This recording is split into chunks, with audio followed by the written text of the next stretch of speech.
तो जैसे कि कल हमने जहाँ से छोड़ा था हम वहां से शुरू करेंगे और थोड़ा सा प्रयास करेंगे कि कल के कंपैरिजन में थोड़ा सा फास्ट चल सके इसको करने में। लेकिन ज्यादा इम्पोर्टेंट है कि जैसे कि कल मैंने बताया था, हमारा भाव, जो हमारा भाव है वो इम्पोर्टेंट होना चाहिए कि हमें श्रीमद् महाप्रभु की कृपा प्राप्त हो। तो उस भाव से हमको इसको पढ़ना है। यहाँ से हमने छोड़ा था कि वास्तविक प्रश्न यह है कि प्राकृत जगत में रहते हुए भी हम प्राकृत विकारों से मुक्त कैसे रह सकते हैं। श्री रूप गोस्वामी के अनुसार श्री कृष्ण की सेवा को ही अपनी अनन्य अभिलाषा बनाने से जगत में विकार मुक्त रहा जा सकता है। इस पर जिज्ञासा होती है कि मैं सेवा किस प्रकार कर सकता हूँ। स्पष्ट है कि यह ध्यान रूपी मानसिक क्रिया का विषय नहीं वरन आचरण का विषय है।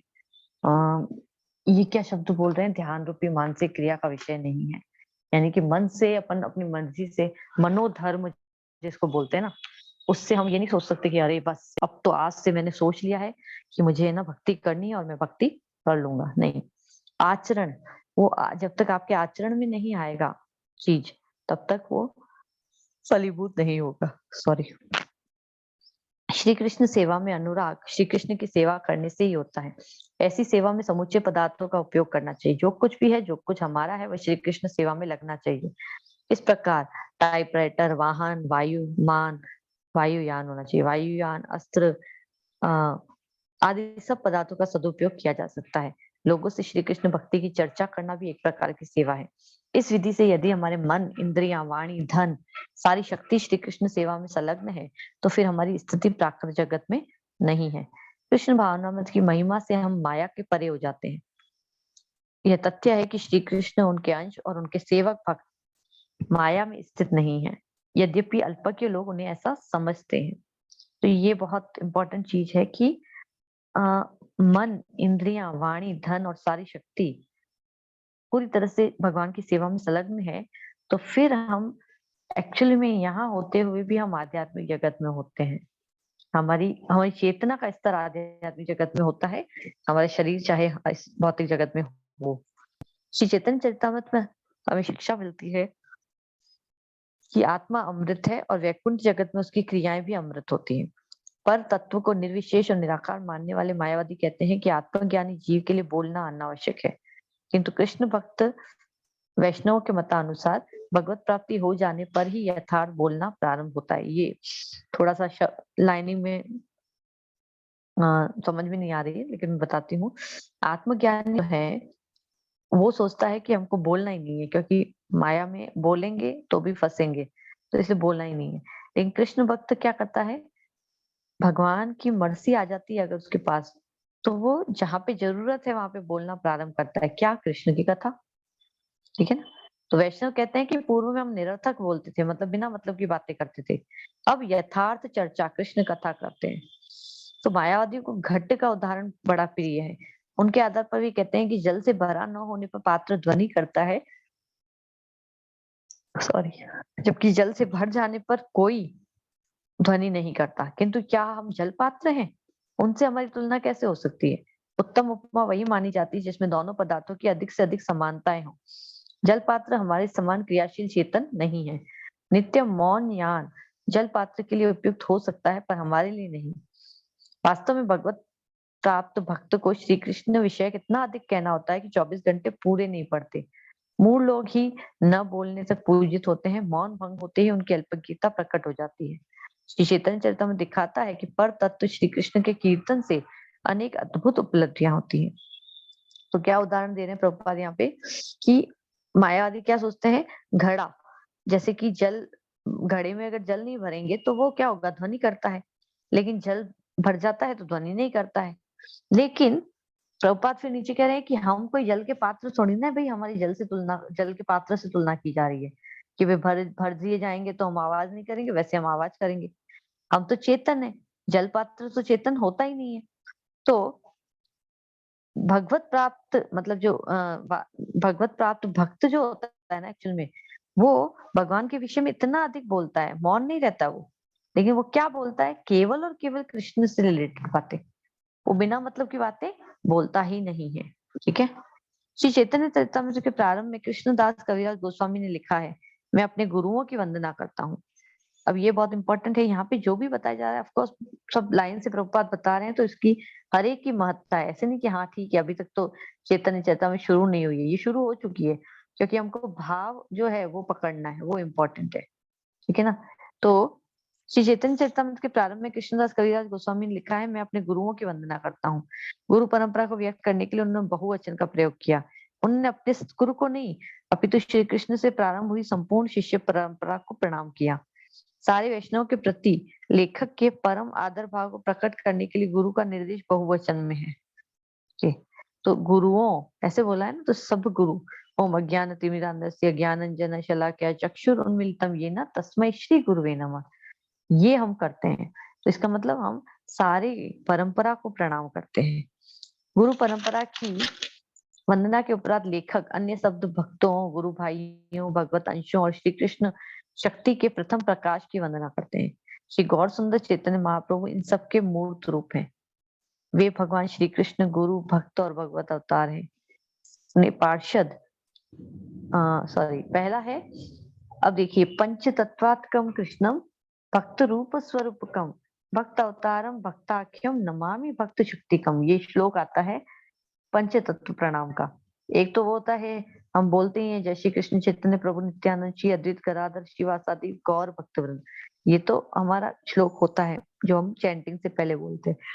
लेकिन ये वाला श्लोक भी है, सॉरी क्या है ये श्लोक, कि भगवान श्री कृष्ण गुरु भी है, भक्त भी है और भगवान के अवतार भी है। एक तो ये चीज, ठीक है।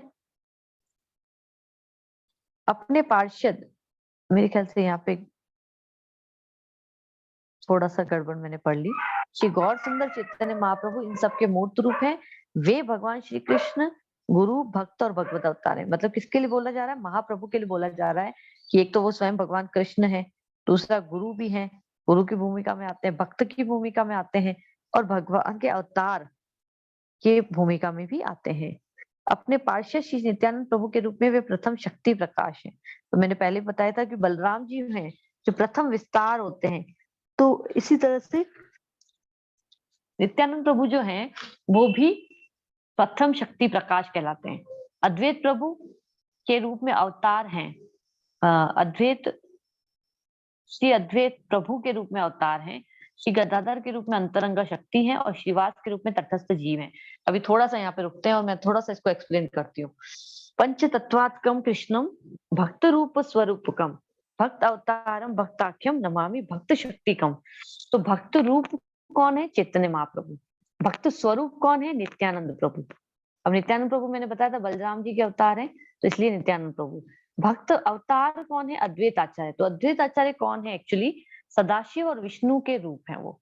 वे गुरु महाराज आज है ना एक कोर्ट में बता रहे थे कि अद्वैत आचार्य जो है वो आपको लिबरेशन दे सकते हैं, मुक्ति दे सकते हैं, लेकिन वो कृष्ण भक्ति नहीं दे सकते।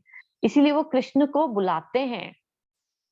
अपनी लीला बताती हूँ कि जब बहुत ज्यादा लोग अज्ञानी से हो गए थे, मायावादी और निराकारवादी हो गए थे, तो अद्वैत आचार्य जो थे वो गंगा के तट पर शालिग्राम शिला पे तुलसी रख के और फिर उससे गंगा जल से स्नान कराते कराते उस शालिग्राम शिला को प्रार्थना करते थे कि आप आइए, आपको प्रकट होना ही होगा, इस कलयुग में आपकी बहुत ज्यादा जरूरत है। और तब भगवान प्रकट हुए थे। तो अद्वैत आचार्य एक्चुअल में धरती पर देखा जाए तो वो उनसे बड़े हैं, है ना। इस धरती पर जब आए थे तो पहले आए थे वो ऐसे महाप्रभु से। और भक्त के रूप में कौन है? श्रीवास प्रभु। और भक्त की शक्ति कौन है? गदाधर पंडित। ये 5 हैं भगवान के जो शक्तियां हैं उनके बारे में बताया गया है। तो पंच तत्व की तस्वीर जो है अगर कोई शेयर कर सके यहाँ पे अच्छा रहेगा। पंच तत्व में फिर मैं थोड़ा सा एक्सप्लेन भी कर लूंगी कौन कौन क्या क्या है। कल तो बहुत, चलिए आगे बढ़ते हैं जब तक। तो अतः श्री कृष्ण को अकेला न समझकर श्री रामानुजाचार्य के वर्णन के अनुसार अपने प्रकाशों सहित नित्य विद्यमान जानना चाहिए। विशिष्ट दर्शन में भगवत शक्ति, भगवत अवतार और भगवत अंश में भेद अभेद है, अर्थात श्री कृष्ण भगवान इन सबसे भिन्न नहीं है। सब तत्व संवेद रूप में भगवान है। तो सारे तत्व कुल मिला के पूर्ण रूप से भगवान है। यहाँ पे आप देख पा रहे हैं पिक्चर, तो इस पिक्चर में बीचों बीच जो है वो महाप्रभु हैं। तो लेफ्ट साइड में ब्लू जो हैं वो नित्यानंद प्रभु हैं, उनके पास में अद्वैत आचार्य हैं, ठीक है, जो कि मैंने कहा सदाशिव और महाविष्णु के रूप में। फिर दाएं साइड में लाल जो ड्रेस है उसमें हमारे गदाधर पंडित हैं, जो कि भगवान की शक्ति है, एक्चुअली में राधा रानी का स्वरूप है। और शिवास जो लास्ट में है, शिवास पंडित, ये जो है ये एक्चुअली जीव है, जीव तत्व है, यानी कि भक्त हैं। तो भक्त रूप में हमेशा शिवास आंगन में भगवान कीर्तन करते थे। तो शिवास जो थे वो भगवान की सेवा में हर वक्त लगे रहते थे इस तरह से। तो ये मायापुर का मंदिर है। आप लोग और हम लोग सब कभी सौभाग्यशाली हुए तो हम साथ में जाएंगे। खैर हम तो जाते हैं, साल नहीं तो 2 साल में एक बार तो हम चले जाते हैं, लेकिन कृष्ण की जब इच्छा होती है तभी हो पाता है ये। तो आप लोग भी प्रार्थना करिए कि हम जा सके साथ में। तो वास्तव में श्री चैतन्य चरितामृत आरंभकर्ताओं के लिए नहीं है, यह तो भागवत धर्म का स्नातकोत्तर ग्रंथ है। आदर्श रूप में भगवत गीता से आरंभ होकर श्रीमद् भागवत में प्रगति करके श्री चैतन्य चरितामृत का आस्वादन करना चाहिए। यद्यपि ये सभी महान ग्रंथ समान अध्यय स्तर पर हैं, फिर भी तुलनात्मक अध्ययन की दृष्टि से श्री चैतन्य चरितामृत सर्वोच्च है। उसका एक एक छंद पूर्ण है। वहां श्री गौर सुंदर चैतन्य देव और श्री नित्यानंद प्रभु को सूर्य चंद्रमा की उपमा दी गई है। ये प्राकृत जगत के अंधकार का विनाश करते हैं और इस समय सूर्य चंद्रमा का एक साथ उदय हुआ है। भगवान श्री चैतन्य महाप्रभु और नित्यानंद प्रभु की एक साथ वंदना करनी चाहिए, एक साथ। गौर निताय बोलते हैं, गौर निताय, है ना। तो इस तरह से उनको एक साथ पूजना चाहिए। जहाँ श्री चैतन्य महाप्रभु की कीर्ति अपेक्षाकृत अज्ञात है, वहां यह जिज्ञासा हो सकती है कि कृष्ण चैतन्य कौन है। इस जिज्ञासा के उत्तर में शास्त्रीय निष्कर्ष है कि वे स्वयं भगवान श्री कृष्ण हैं।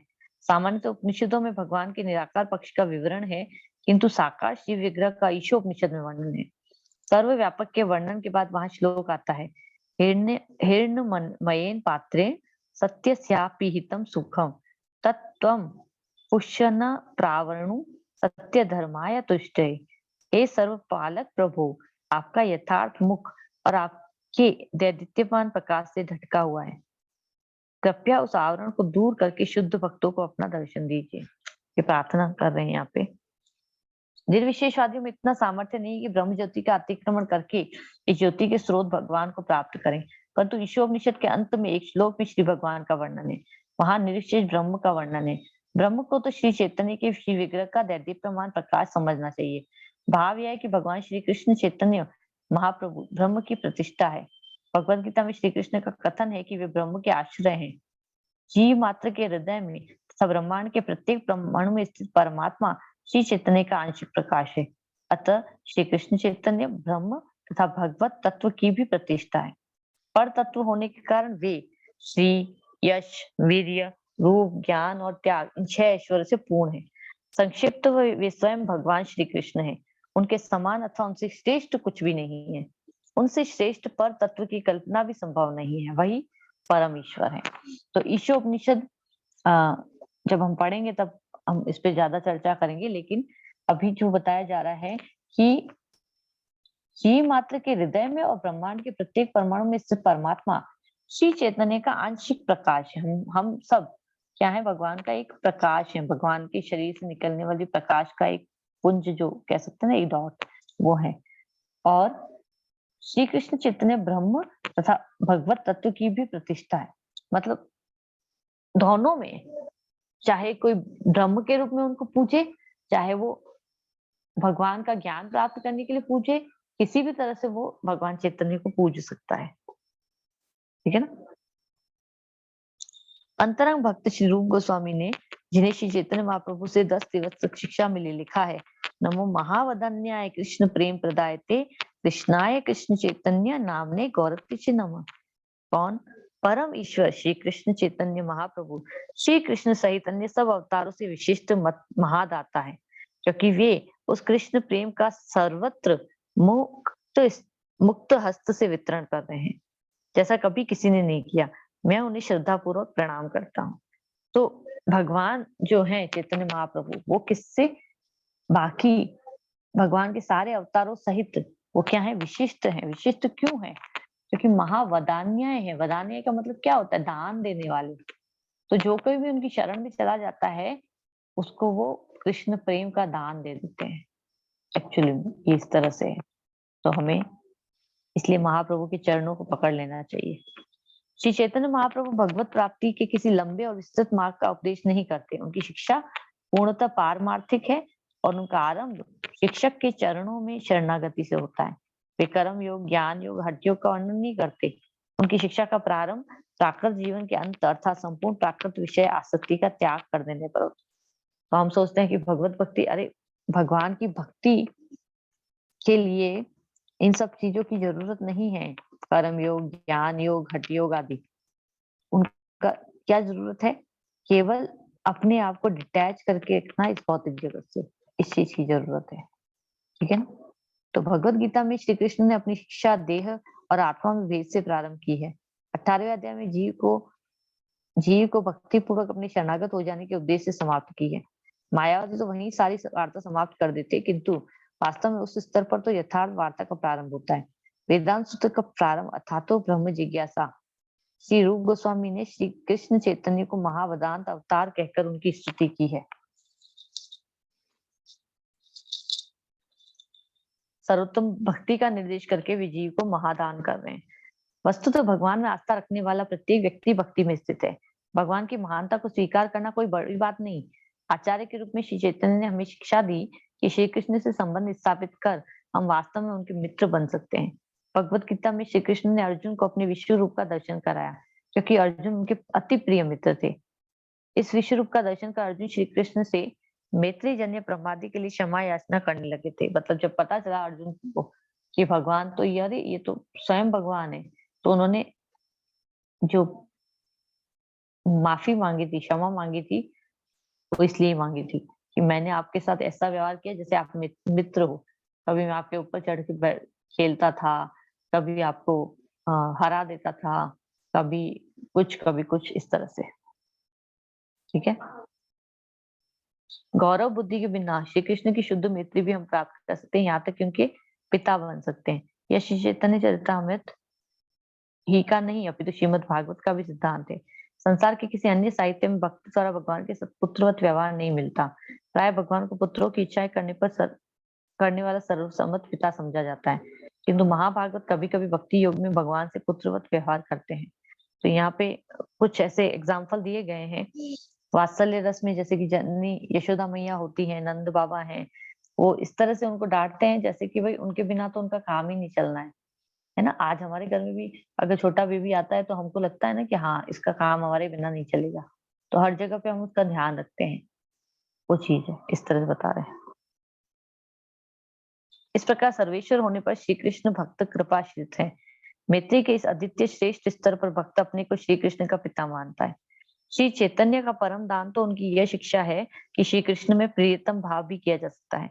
भगवान की इस रस में इतनी आसक्ति है कि वे इसका विनिमय करने में अपनी असमर्थता व्यक्त करते हैं। अभी मैं पढ़ रही थी चैतन्य चरितामृत में थोड़ा सा, कि वास्तव में राधा कृष्ण प्रेम का विनिमय है, मतलब, किंतु ये सामान्य प्रेम नहीं है ना। कृष्ण की अनंत शक्तियां हैं, उसमें से एक शक्ति है अलादनी शक्ति, वो है राधा रानी। और वो जो है वो कृष्ण को आनंद देने वाली शक्ति है, इस तरह से। ठीक है, एक सेकेंड। श्री कृष्ण व्रज गोपियों के इतने ऋणी हो गए कि प्रेम विनिमय में उन्हें अपनी हार प्रतीत हुई। तुम्हारे प्रेम का विनिमय करने में मैं समर्थ नहीं हूँ। उन्होंने कहा मैं तुम्हारा ऋण विमोचन नहीं कर सकता। इस प्रकार भक्ति योग का आचरण परम श्रेष्ठ स्तर पर है। श्री कृष्ण और भक्त के प्रेमी प्रियतम रस का यही ज्ञान श्री चैतन्य महाप्रभु ने प्रदान किया है। उनसे पूर्व किसी भी अवतार अथवा आचार्य ने यह शिक्षा नहीं दी थी। अतः श्री चैतन्य चरितामृत में श्री चैतन्य के संबंध में कहा गया है, अपने भक्ति का परमोच्च स्तर प्रदान किया है। हे सच्चिनंदन, आप गौर वर्ण कृष्ण हैं। श्री चैतन्य चरितामृत के श्रोता आपके हृदय में विराजित रहेंगे। आपके माध्यम से श्री कृष्ण का ज्ञान सुगम होगा। तो इस तरह से, एक सेकंड रुकिए।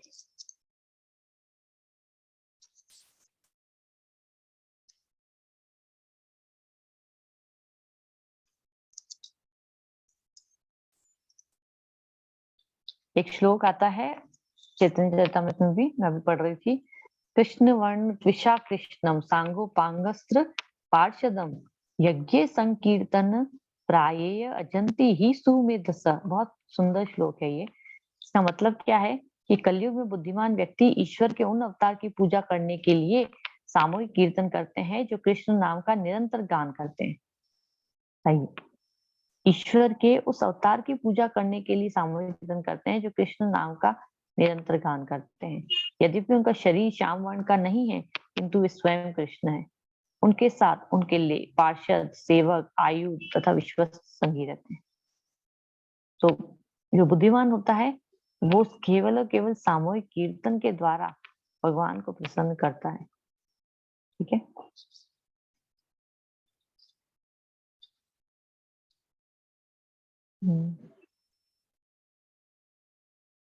एक सेकेंड। श्री कृष्ण और भक्त के प्रेमी प्रियतम रस का यही गान श्री चैतन्य महाप्रभु ने प्रदान किया है। उनसे पूर्व किसी भी अवतार अथवा आचार्य ने शिक्षा नहीं दी थी। अतः चैतन्य चैतन्य में श्री चैतन्य के संबंध में कहा गया है, आपने भक्ति का परमोच्च स्तर प्रदान किया है। आप गौर वर्ण कृष्ण हैं। आप श्री चैतन्य चैतन्य के श्रोता आपको हृदय में विराजित करेंगे और आपके माध्यम से श्री कृष्ण का ज्ञान सुगम होगा। हमने बहुधा सुना है भगवत प्रेम। भगवत प्रेम का विकास किस सीमा तक हो सकता है? इसकी शिक्षा वैष्णव दर्शन से प्राप्त होती है। भगवत के पुस्तकीय ज्ञान अनेक शास्त्रों में उपलब्ध है, पर वास्तविक स्वरूप क्या है, उसके विकास की पद्धति क्या है, यह उल्लेख वैष्णव ग्रंथों में है। श्री चैतन्य महाप्रभु ने मानवता को अद्वितीय और परमोच्च भगवत प्रेम का दान किया है। इस प्राकृत जगत में प्रेम का कुछ कुछ आभास होता है। वह कैसे है? इसका कारण भी भगवान में होने वाला प्रेम है। इस बद्ध जीवन में हमें जो कुछ अनुभव है, सब संपूर्ण वस्तुओं के मूल ईश्वर कृष्ण में स्थित है। परम ईश्वर श्री कृष्ण से हमारे संबंध में यथार्थ प्रेम है। यही प्रेम प्राकृत स्थिति में विकृत रूप से प्रतिबिंबित होता है।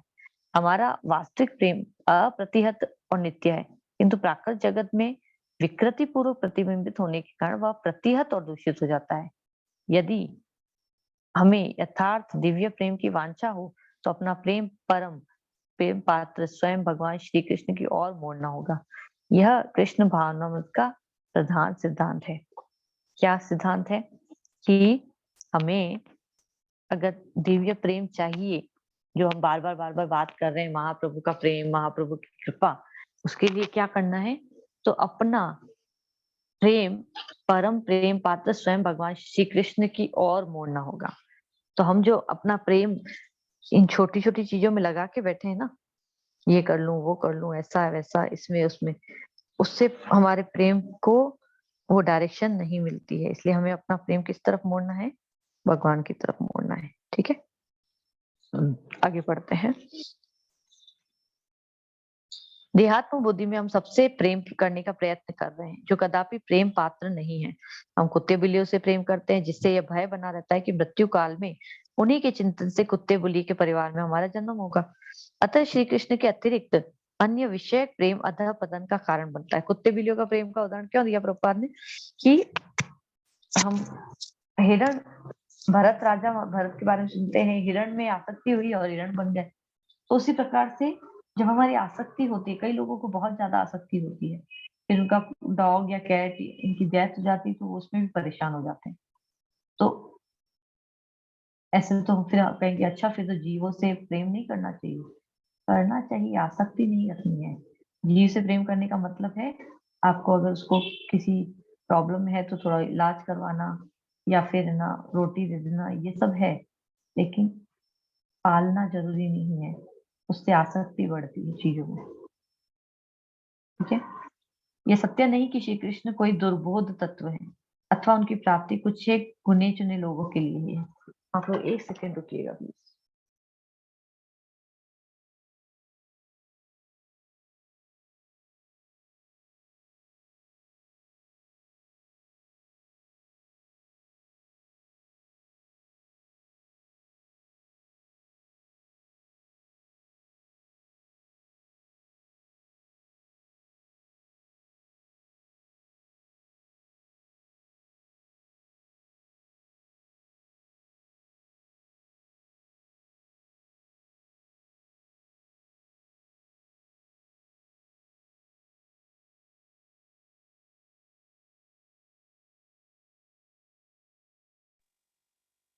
हरे कृष्णा।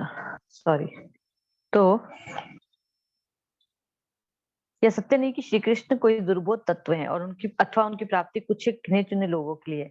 श्री चैतन्य महाप्रभु सूचित करते हैं कि प्रत्येक देश और शास्त्र में भगवत प्रेम का संकेत है, किंतु दुर्भाग्यवश कोई नहीं जानता कि भगवत प्रेम यथार्थ में क्या वस्तु है।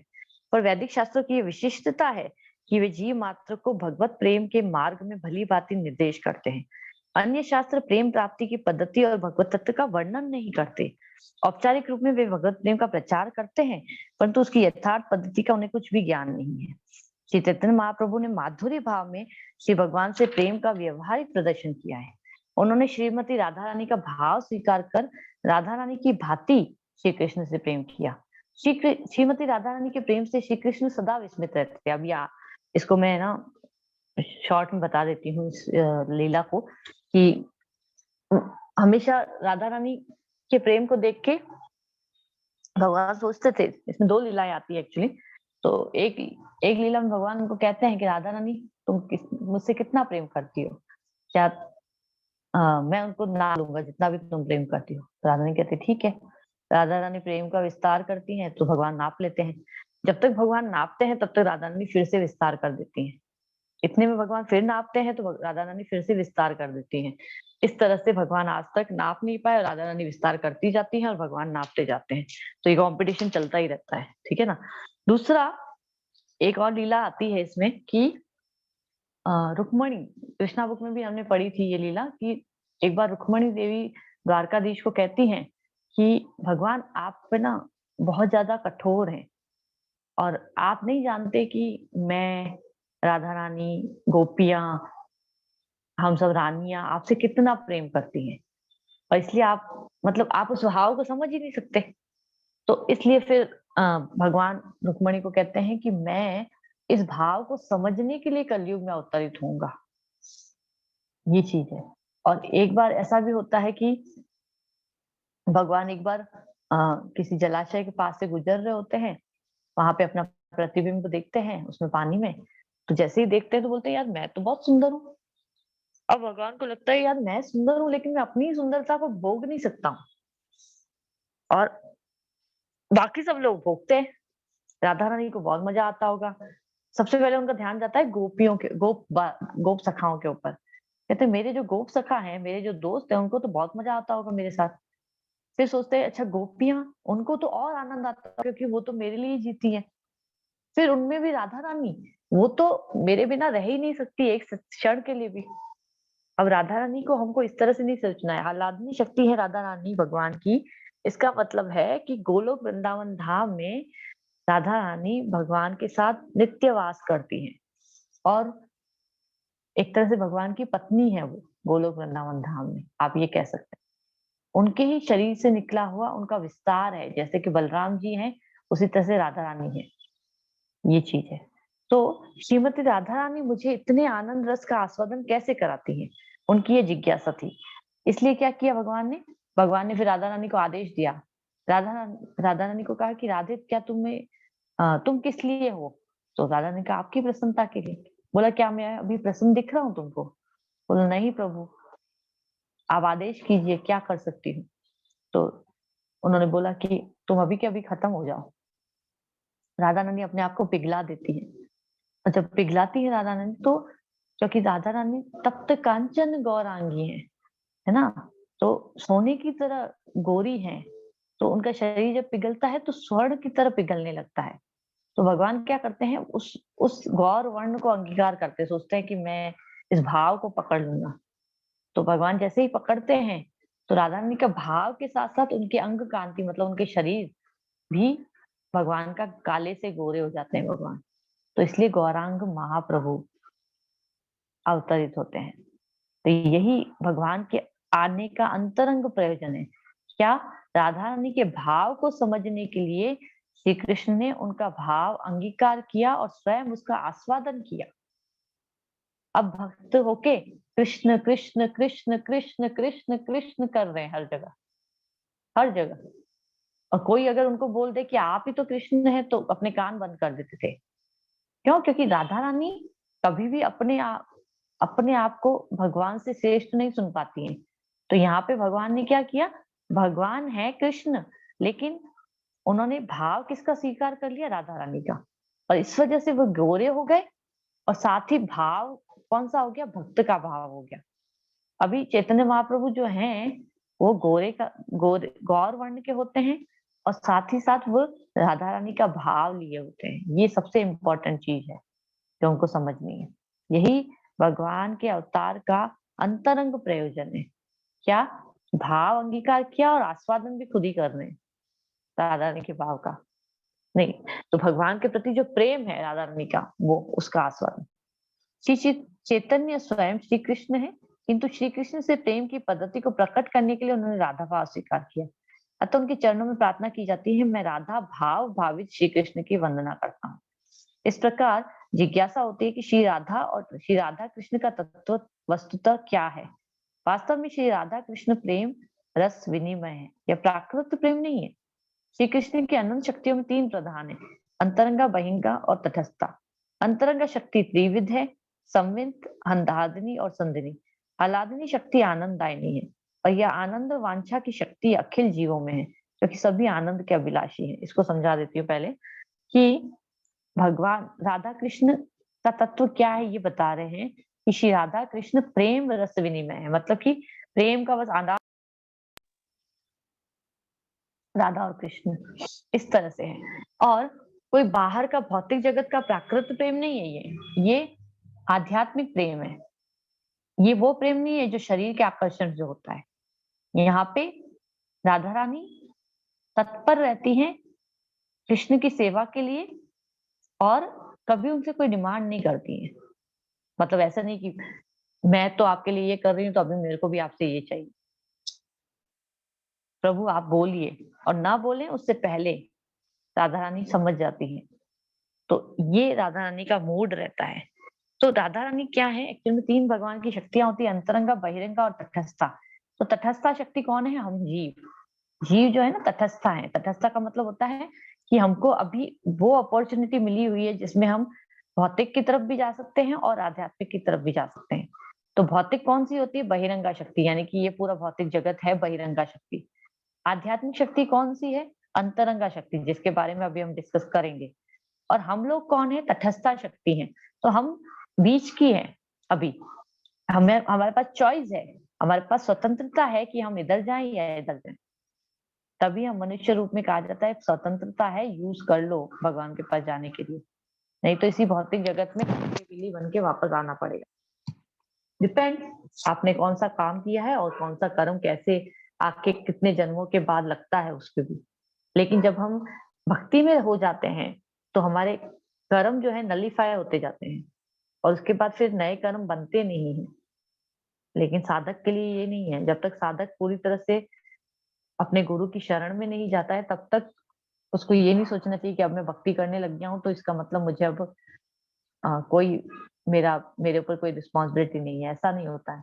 जब साधक गुरु की शरण में जाके गुरु की आज्ञा के अनुसार कार्य करने लगता है पूरी तरह से, तब ये कहा जाता है। ठीक है। तो 3 प्रधान शक्तियां हैं अनंत शक्तियों में, अंतरंगा शक्ति, बहिरंगा शक्ति और तटस्था शक्ति। अंतरंगा शक्ति त्रिविध है, संवित, हलादनी और संदनी।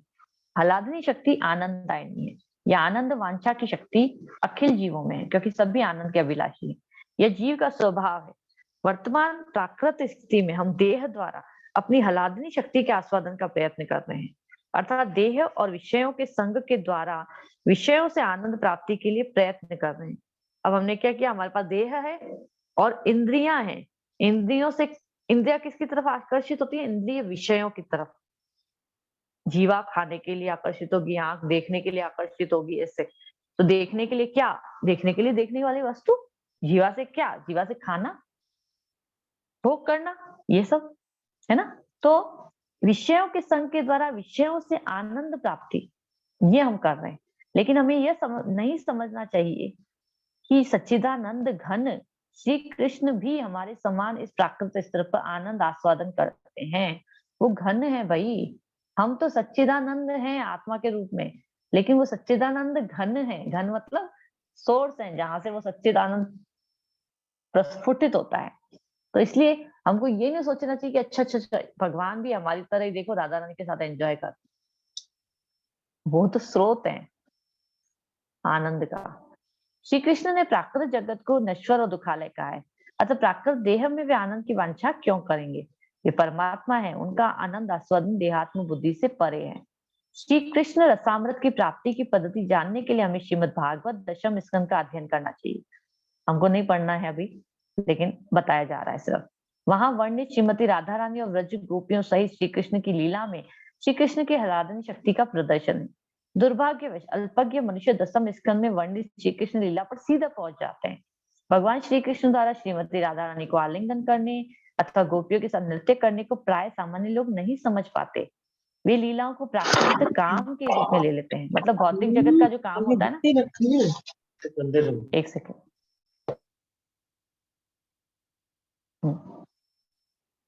तो वे प्राकृतिक काम मतलब ये भौतिक जगत का जो काम है उसको समझ लेते हैं और भ्रम पूर्वक समझते हैं कि श्री कृष्ण उनके समान है और गोपियों का आलिंगन श्री कृष्ण उसी प्रकार करते हैं जैसे साधारण मनुष्य किसी युवती का, ये समझते हैं। ठीक है ना। कुछ लोगों की तो श्री कृष्ण में भी रुचि इसी कारण होती है, वे समझते हैं कि श्री कृष्ण का धर्म काम का निषेध नहीं करता। ये वास्तव में कृष्ण भक्ति नहीं प्राकृत सहजिया है, जो मैंने कई बार क्लासेस में बताया है कि सहजिया भाव में हम भगवान को ही अपना पति मान के कुछ भी करने लग जाते हैं। शादी ही कर लेते हैं आजकल लोग भगवान की मूर्ति के साथ ही, भाई अब हमने शादी कर ली अब हम किसी और के नहीं है। पागलपन है ये, सहजिया भाव है, ऐसा नहीं हो सकता। भगवान अति रूप में उन शुद्ध जीवात्माओं नहीं, शुद्ध आत्माओं, जीवात्मा तो वो है ही नहीं, या शुद्ध भक्तों को संग देते हैं जो उस लायक होते हैं। हम लोग तो गिरे हुए जो पतित जीव है, मैंने कहा था पिछले कल भी बताया था कि हम गिर गए हैं भौतिक जगत में, तो हमारे केस में हमको ऐसा सोचना नहीं चाहिए और जो ऐसा सोचते हैं वो सहजिया भाव है। प्रभुपाद साहब बोल रहे हैं ऐसे भ्रम से बचने के लिए हमें श्री राधा कृष्ण का यथार्थ तत्व समझना चाहिए। श्री राधा कृष्ण अपनी लीला को श्री कृष्ण की अंतरंग शक्ति द्वारा प्रकट करते हैं। श्री कृष्ण की अंतरंग शक्ति की आह्लादनी सामर्थ्य का तत्व अत्यंत गूढ़ है। श्री कृष्ण को तत्व से जाने बिना उसे जानना संभव नहीं। एक सेकेंड,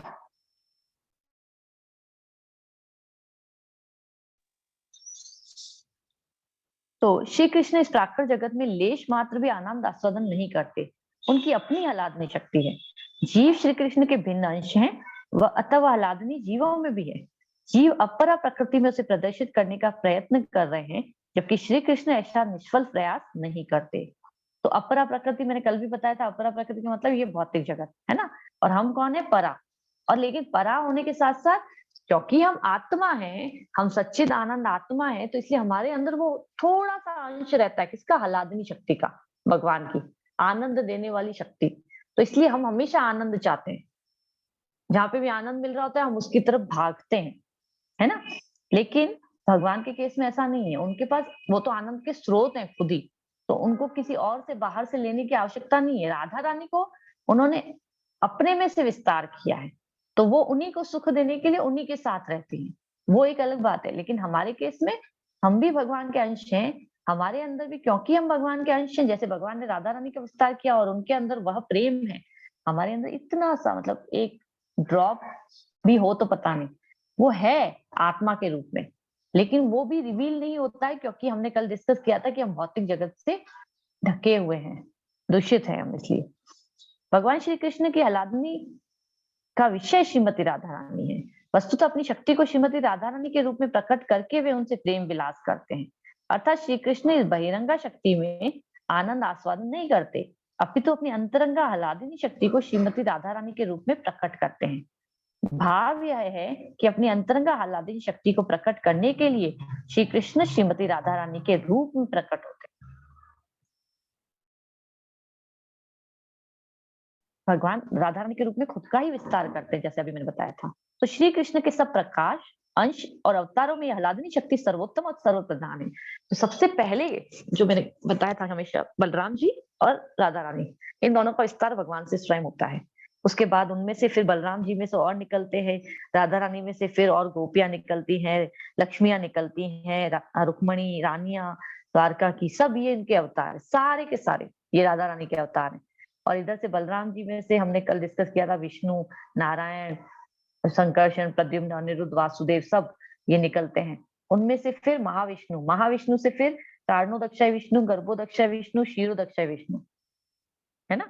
और इसमें फिर ब्रह्मा जी आते हैं, ब्रह्मा जी से फिर रुद्र प्रकट होते हैं। ऐसे करके ये पूरी सृष्टि आती है, आप देख पा रहे हैं। लेकिन सबसे पहले कौन निकला? हलादनी शक्ति।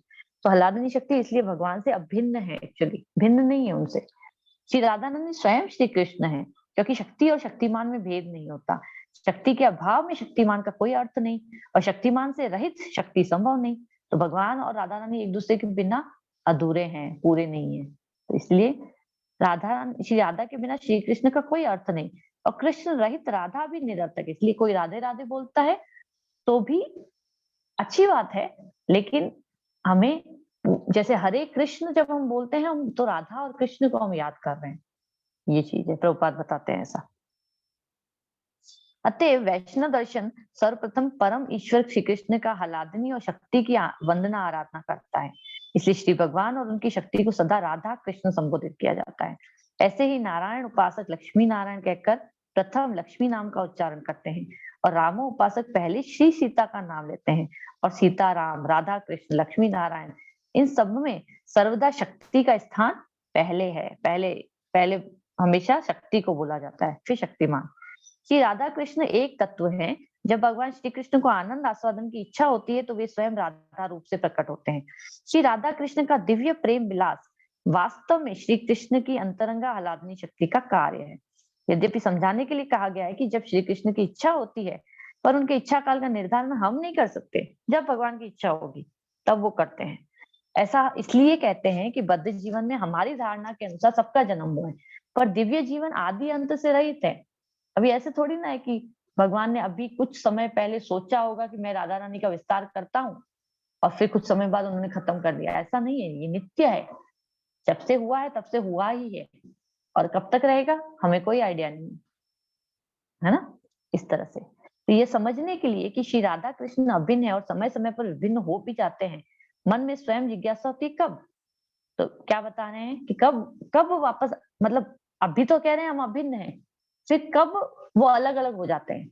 तो आनंद आस्वादन की इच्छा होने पर श्री कृष्ण स्वयं श्रीमती राधा रानी के भिन्न विग्रह में प्रकट हुए, और श्रीमती राधा रानी के माध्यम से अपने रस आस्वादन की कामना होने पर श्रीमती राधा रानी से एक हुए। मतलब पहले राधा कृष्ण के रूप में आए अलग अलग 5000 साल पहले, और फिर जब उनको लगा कि अभी मुझे भाव चाहिए राधा रानी का, तो एक कर दिया अपने आप को उनके साथ, और गौरांग महाप्रभु बन गए। तो श्री राधा कृष्ण के इस एक रूप का नाम है श्री गौर सुंदर चैतन्य महाप्रभु। चैतन्य महाप्रभु की जय। भगवान श्री कृष्ण ने श्री चैतन्य महाप्रभु का रूप क्यों धारण किया, ये मैंने बताई है पहले भी लीला, लेकिन इसको जल्दी से यहाँ से पढ़ लेती हूँ। यह वर्णन किया गया है कि श्री कृष्ण को राधा रानी के प्रणय महिमा जानने की इच्छा थी। श्री राधा रानी मुझे इतना प्रेम क्यों करती है, श्री कृष्ण पूछने लगे। उनका आकर्षण करने वाली मेरी अद्भुत मधुरिमा क्या है, और मेरे प्रति उनके प्रेम का यथार्थ स्वरूप क्या है।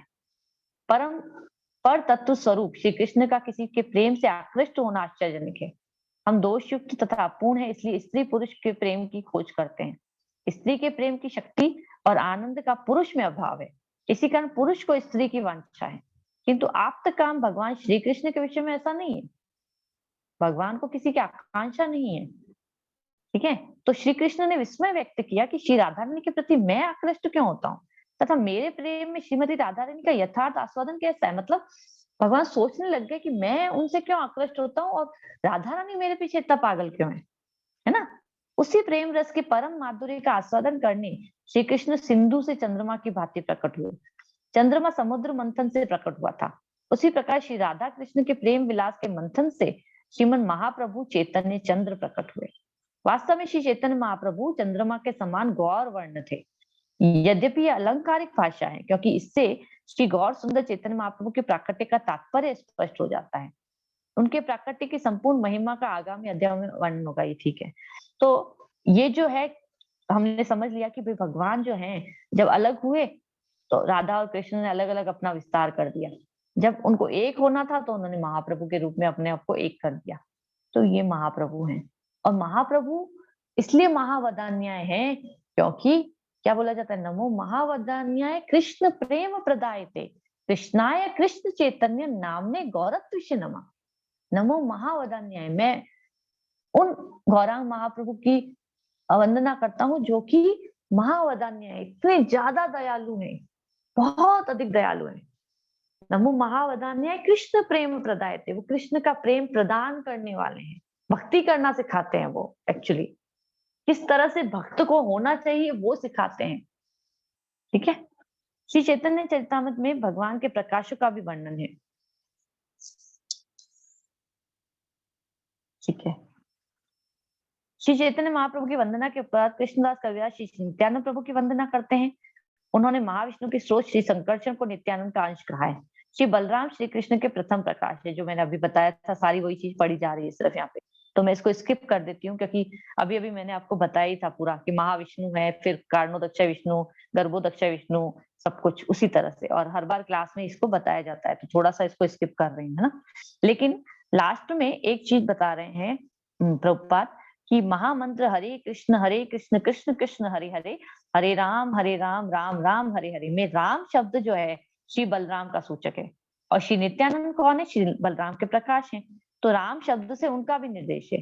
तो जब हम हरे कृष्ण और हरे राम बोलते हैं तो हम कृष्ण और बलराम का ही नहीं, चैतन्य और नित्यानंद का संबोधन करते हैं।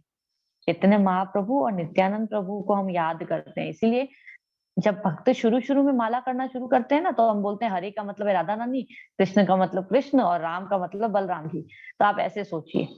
लेकिन जब भक्त थोड़ा मैच्योर हो जाता है तो उसको बोला जाता है कि ये जो हरे कृष्ण महामंत्र है, ये नित्यानंद प्रभु और गौरांग, देखो गौरांग महाप्रभु में राधा और कृष्ण दोनों आ गए, और नित्यानंद प्रभु कौन है, बलराम जी हैं। इन तीनों को ही तो याद करना था।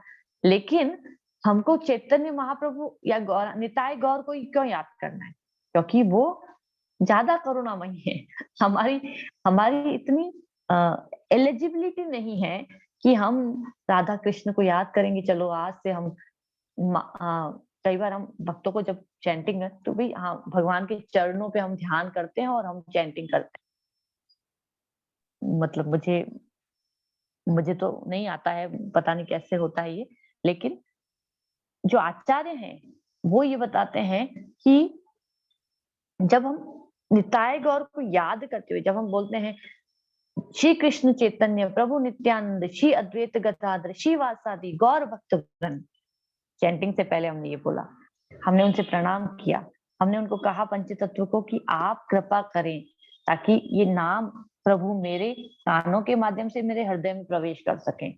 और फिर हम हरे कृष्ण कृष्ण कृष्ण हरे हरे, हरे राम राम राम हरे हरे, इस तरह से जब हम नाम जप करते हैं तो कानों के माध्यम से नाम प्रभु को अपने हृदय में भगवान से प्रार्थना करते हुए सुनने का प्रयास करते हैं।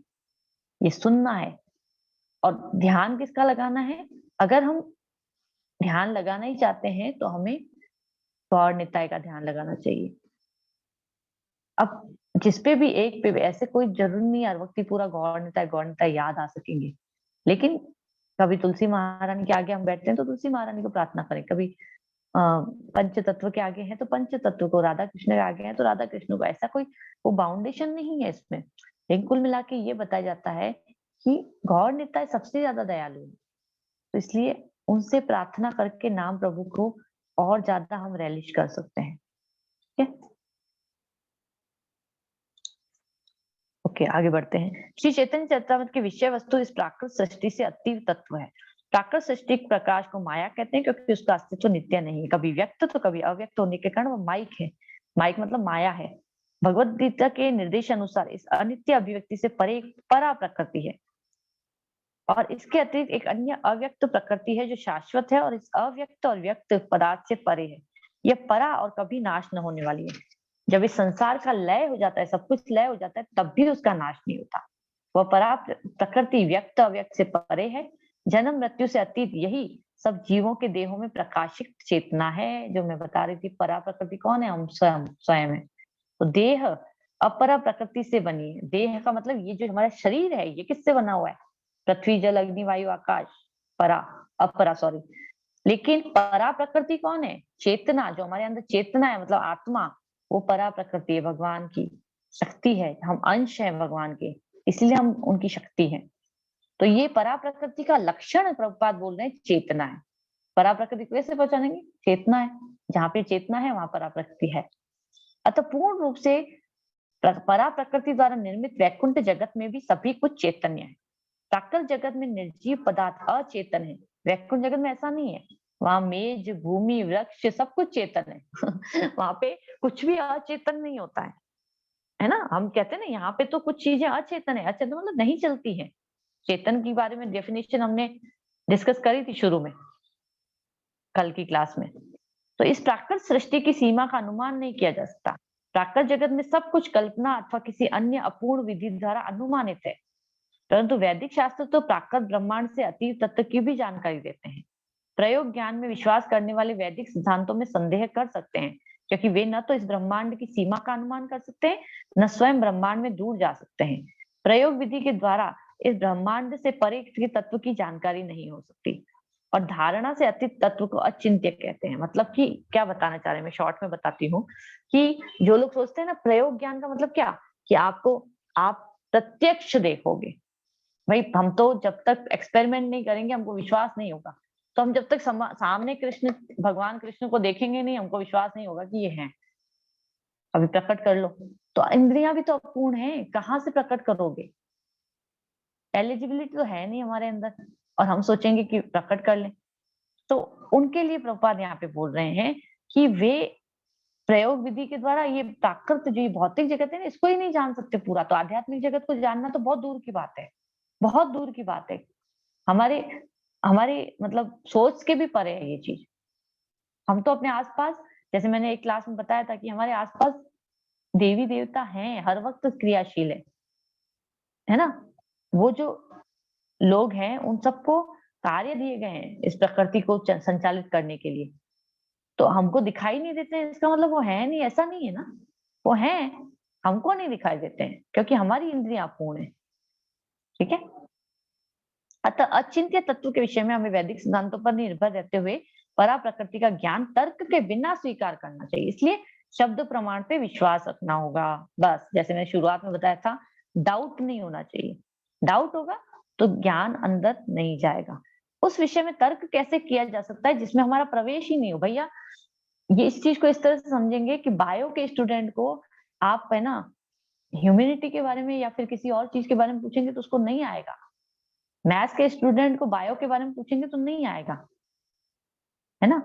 इंजीनियरिंग में भी अगर अलग अलग सब्जेक्ट्स हैं, एरोनॉटिकल अलग है तो इलेक्ट्रिकल अलग है, तो सब अलग अलग सब्जेक्ट्स हैं। अब एक एक के इंजीनियर को दूसरे की चीज करने को बोल दो कि भैया ये करके दे दो, तो वो मेरे को शुरुआत में मैं इंजीनियर जब मतलब अब इंजीनियर की डिग्री तो है ना मेरे पास भी, तो कई बार ऐसे कुछ कुछ लोग ऐसे होते हैं अजीब से, अरे तुम तो इंजीनियर हो। तो इंजीनियर हूँ तो इंजीनियर का जो काम है, जो डिग्री मेरे पास है, मैं तो उसी टाइप का काम कर पाऊंगी। मैं कौन सा कोई भी इंजीनियर का काम कर लूंगी क्या? ये ये चीज है। इसी तरह से यहाँ पे भी यही चीज बताई जा रही है कि हमको आइडिया ही नहीं है कि आध्यात्मिक जगत किस तरह से होता है, और हमारी इंद्रियां अपूर्ण है। हमें हमारे पास वो क्वालिफिकेशन नहीं है, हमारे पास वो एलिजिबिलिटी नहीं है। तो हम फिर तर्क के बिना उसको स्वीकार कर ले तो ज्यादा अच्छा है। तर्क करेंगे तो भी कोई फायदा नहीं है, नुकसान ही है उससे, हमारा टाइम वेस्ट होना मतलब। तो भगवत गीता में स्वयं भगवान श्री कृष्ण ने तत्व ज्ञान की पद्धति का उल्लेख किया है। तो क्या कहा है भगवान ने कि इस अविनाशी योग का मैंने सूर्यदेव विवस्वान को उपदेश दिया था। सबसे पहले मैंने इस ज्ञान को भगवत गीता 4.1 में भगवान बताते हैं कि विवस्वान को पहले मैंने ज्ञान दिया था, फिर उसके बाद मनु को शिक्षा दी थी, और मनु ने इक्ष्वाकु को कहा था। तो यह गुरु परंपरा की विधि है, प्रभुपाद कह रहे हैं। इसी प्रकार श्रीमद् भागवत में भी श्री कृष्ण ने सृष्टि के आदि जीव ब्रह्मा के हृदय में ज्ञान का संचार किया। सबसे पहले विष्णु, गर्भोदक्ष विष्णु से ब्रह्मा जी प्राकट्य हुए थे। फिर ब्रह्मा जी ने ये शिक्षा किसको दी थी? नारद मुनि को दी थी। नारद जी ने किसको दी थी? व्यास देव को दी थी। व्यास देव से मध्वाचार्य, मध्वाचार्य से माधवेंद्रपुरी, माधवेंद्रपुरी से ईश्वरपुरी, और ईश्वरपुरी ने मतलब एक्चुअली ईश्वरपुरी से भगवान महाप्रभु ने इस भौतिक जगत में, क्योंकि मैंने कहा था कि उन्होंने 24 वर्ष की आयु में संन्यास ग्रहण किया था, तो उन्होंने ईश्वरपुरी से इस भौतिक जगत के लोगों को दिखाने के लिए दीक्षा ग्रहण की थी। ठीक है, तो ये जिज्ञासा हो सकती है कि यदि चैतन्य महाप्रभु स्वयं श्री कृष्ण है तो उन्हें गुरु की क्या आवश्यकता है। निस्संदेह उन्हें गुरु की आवश्यकता नहीं थी, किंतु आचार्य के रूप में उन्होंने परंपरा अनुसार गुरु पादाश्रय ग्रहण किया। अभी हम 3rd चैप्टर में है ना, तो हम अभी पढ़ेंगे भगवत गीता में कि भगवान स्वयं कहते हैं कि भाई मैं जो हूं, मैं अगर कार्य करना बंद कर दूं तो लोग उस चीज को फॉलो करने लग जाएंगे, इसलिए मैं लोगों को आचरण में लाने के लिए मैं स्वयं भी कार्य करता हूँ। उसी प्रकार से यहाँ पे महाप्रभु दीक्षा ले रहे हैं खुद किसी से, है ना, तो वो इसीलिए ले रहे हैं क्योंकि इससे लोगों को ये प्रेरणा मिलेगी, क्योंकि भक्त के रूप में आए ना, तो भक्त के रूप में आए तो भक्त की तरह तो व्यवहार करेंगे कि भक्त को क्या करना चाहिए, दीक्षा भी लेनी चाहिए, सन्यासी भी बनना चाहिए या गृहस्थ में भी दीक्षा हमको मिलती है जैसे, वो भी लेनी चाहिए। तो उसके लिए महाप्रभु ने स्वयं दीक्षा ग्रहण की थी, आदर्श स्थापित करने के लिए। ठीक है, हमें यह नहीं समझना कि चाहिए कि अल्पज्ञ होने के कारण वे गुरु शरण लेते हैं, वे केवल गुरु परंपरा अंगीकार करने को महत्वपूर्ण सिद्ध कर रहे हैं। उस गुरु परंपरा का ज्ञान वास्तव में भगवान श्री कृष्ण से आता है, अक्षुण रूप में अवतरित होने पर ही ज्ञान पूर्ण होता है। यद्यपि ज्ञान प्रदाता आदि पुरुष भगवान श्री कृष्ण से हमारा प्रत्यक्ष सानिध्य नहीं है, किंतु प्रसारण आदि पुरुष भगवान श्री कृष्ण से हमारा प्रत्यक्ष सानिध्य नहीं है, किंतु प्रसारण की इस पद्धति से गुरु द्वारा ही ज्ञान प्राप्त हो सकता है।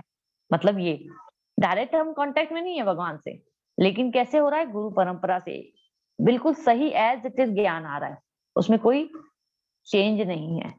श्रीमद् भागवत में उल्लेख है कि पर तत्व भगवान श्री कृष्ण ने ब्रह्मा जी के हृदय में दिव्य ज्ञान का संचार किया, अतः ज्ञान प्राप्ति का एकमात्र हृदय है। 2 विधियां हैं ज्ञान प्राप्ति की। क्या विधि है? एक तो परमात्मा रूप में प्राणी मात्र के अंतर्यामी भगवान श्री कृष्ण पर आश्रित है, और दूसरी श्री कृष्ण के प्रकाश स्वरूप गुरु पर निर्भर करती है। तो बाह्य और अंतर दोनों रूपों में श्री कृष्ण ज्ञान का संचार करते हैं, हमें केवल इसको धारण करना है।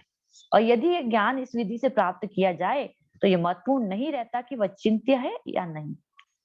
क्या बता रहे हैं कि एक तो आपके हृदय में, हमारे हृदय में भगवान स्वयं रहते हैं, तो वो अंदर से हर जीव के अंदर वो गुरु के रूप में मतलब करते रहते हैं। दूसरा, भगवान जो है गुरु के रूप में हमको दीक्षा प्रदान करते हैं, मतलब गुरु के रूप में भगवान अपनी शक्ति का संचार करते हैं गुरु के अंदर, और फिर गुरु हमको दीक्षा प्रदान करते हैं। तो इस तरह से ये दूसरा रूप होता है। तो इस तरह से भगवान मतलब इस ज्ञान को प्राप्त करने की 2 विधियां हैं, अवरोही और आरोही, जैसे बोला जाता है नीचे से ऊपर और ऊपर से नीचे। जो ऊपर से नीचे आती है ना, उसको सही माना जाता है। ऊपर से नीचे जब सही तरह से हम सीखेंगे, हम फिर सीख के सोचेंगे, फिर हम प्रैक्टिकल करेंगे, फिर हम प्रैक्टिकल करेंगे, फिर हम प्रैक्टिकल करेंगे, फिर हम प्रूव करेंगे, फिर हम निष्कर्ष पे निकलेंगे और फिर हम कहेंगे हाँ अब ये सही है। फिर कोई दूसरा आएगा, फिर उसको गलत साबित कर देगा। नहीं, यहाँ पे आ कहाँ से रहा है ज्ञान? श्री कृष्ण से आ रहा है, तो गुरु परंपरा से आ रहा है, वो गलत हो ही नहीं सकता। इसीलिए आचार्य, जैसे प्रभुपाद के लिए कई बार लोग कहते हैं प्रभुपाद है ना, ये इतना टफ क्यों बोल के गए, सुबह को 4 बजे उठो यार, फिर उसके बाद ये भी करो, फिर वो भी करो। मैं थोड़ा सा ज्यादा टाइम ले रही हूँ, लेकिन इसको फिनिश करना जरूरी है, इस टॉपिक को यहाँ पे। तो प्रभुपाद क्यों बोल के गए ऐसा भी करना चाहिए, फिर भगवत गीता भी पढ़नी चाहिए, फिर कृष्णा बुक भी पढ़नी चाहिए, फिर भागवतम भी बाद में पढ़ लेनी चाहिए। और प्रभुपाद की भागवतम तो है भी 18 किताबें, 12 वॉल्यूम है उसके, मतलब 12 स्कंद है और 18 किताबें हैं उनकी। अब पढ़ने बैठते हैं तो ही लगता है कि जब स्टार्ट करता है ना कोई भी भक्त, मैंने भी जब शुरू करी थी तो मुझे लगा कि अरे भाई ये कब खत्म होगी, अभी तक खत्म नहीं हुई है मेरी भी, लेकिन मैं बता रही हूँ। तो ये प्रभुपाद जो बोल के गए हैं उसको अगर जिसने, प्रभुपाद फिर बोलते हैं प्रचार भी करना जरूरी है, प्रभुपाद फिर बोलते हैं सेवा भी करना जरूरी है तन मन धन से। तो ये सारी चीजें जो प्रभुपाद बोल के गए हैं ना, ये ऐसे ही नहीं बोल के गए हैं, हर चीज के पीछे एक तत्व है। आचार्य बता के गए हैं तो वो परंपरा से आ रहा है। नवधा भक्ति की विधि है श्रवणम कीर्तनम पाद सेवनम अर्चनम वंदनम स्मरणम आत्मनिवेदनम साख्यम, एक शायद रह गया मेरा, दास्यम।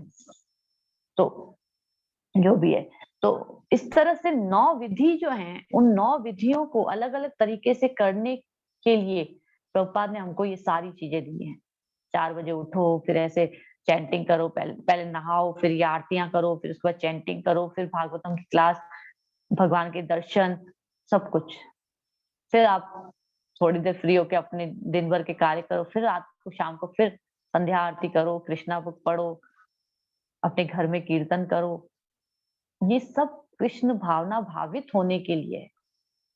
और इसी से जब हम करते जाते हैं, करते जाते हैं, करते जाते हैं, तो अनर्थ निवृत्ति होती जाती है। उसके साथ सेवा और प्रचार भी बहुत जरूरी है, बहुत जरूरी है।